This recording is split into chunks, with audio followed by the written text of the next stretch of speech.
We hear a lot about this word now. You may have heard of a book called The Power of Now. It's a common saying, be here now, live in the now. All there is now. And I think on a deep level, we hear that and we understand it. Maybe on an even deeper level, we know it's true. But in the day-to-day and moment-to-moment mind, actually doesn't sound true. Right? We think, well, I remember distinctly being somewhere years ago, maybe a vacation I went on, a classroom I was in, a conversation I had. And we could say, yeah, I can't see literally into the future, but I can predict with confidence, for example, that I'm going to hold a blue-capped pen up in front of this word in a moment. And then I can say, you know what, and in the near future, a couple seconds from now, that hand is going to lower, the pen's going to move out of view.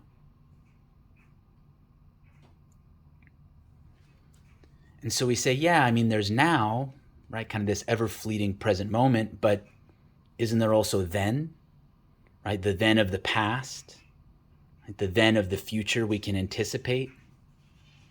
And isn't there alternative versions of now, right? I can say, well, there's going to be a blue cap pen coming up into view, but can't we imagine that this capped pen is red?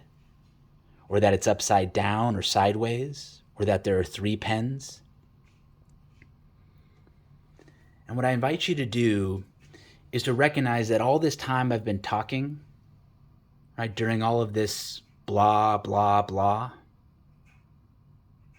there's only been now. And these three letters that are written on the whiteboard, these three letters that have been there in the whole time, as all these words come and go, as hands and pens move in front of the camera, it's always been now. I invite you to reframe now, not as some fleeting moment, right, between the past and the future. Right? Not some little hummingbird of time that's so difficult to grab onto. That now is all there is. That the eye of God, right, that the eye of nature is this camera you're seeing right now. This view that sees only an unchanging now. And that it doesn't see the shifting of forms, the moving of things in and out of view as changing now. These are all features of now. The moving river of now. The breaking wave of now. Now is all there is. And all this stuff about then and there, past and future, alternate present, this is all mental activity. And the tricky part is that mental activity is always happening now. But the more we get absorbed in that mental activity, the more we buy into these images and notions and sensations associated with a past or an imagined future or an imagined alternative present, the less present we are to the forms that are unfolding in our reality now, the more absorbed and lost we are in the mirror games of the mind.